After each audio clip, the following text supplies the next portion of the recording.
the heart is receiving the blood, and the heart itself has different chambers inside. So we have the atrium, this is the upper part, the upper chambers. We have the left and the right atrium, and we have the ventricles. This is the left and the right ventricle.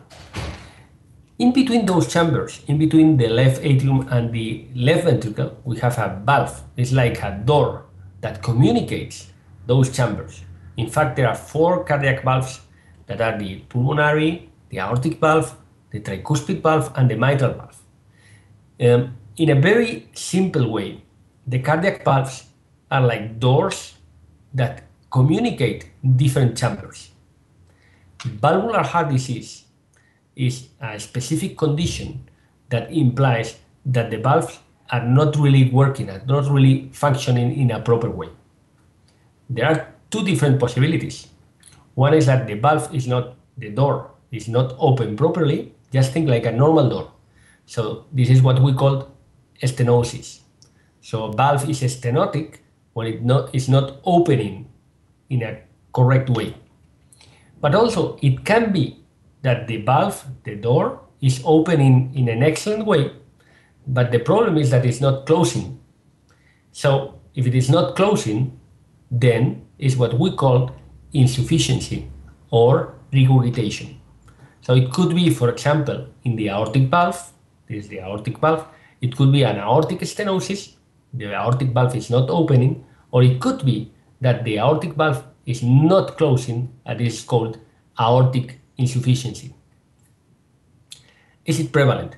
Well, since the population is getting older and older, and there are more elderly people, we have much more cases of what we call aortic stenosis. So aortic valve disease is getting really prevalent in our society.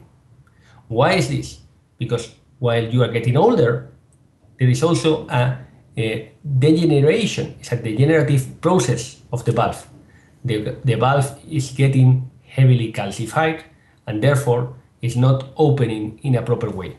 So aortic stenosis is now getting one of the most common conditions in the developed countries. How to diagnose that? Well, there are certain symptoms that are different according to the different valves and according to the different condition. It's not the same the symptoms for aortic stenosis than for mitral stenosis, or for mitral stenosis to mitral regurgitation, mitral insufficiency. How to diagnose that? Well, usually when you have a valve disease, your doctor is what is saying, well, I can hear you a murmur. Well, the murmur is simply the noise that is making the blood while passing through this valve that is diseased. Well, after your clinical interview, how to diagnose that is really with echocardiography. Echocardiography, ultrasound, is the cornerstone of the diagnosis of valvular disease.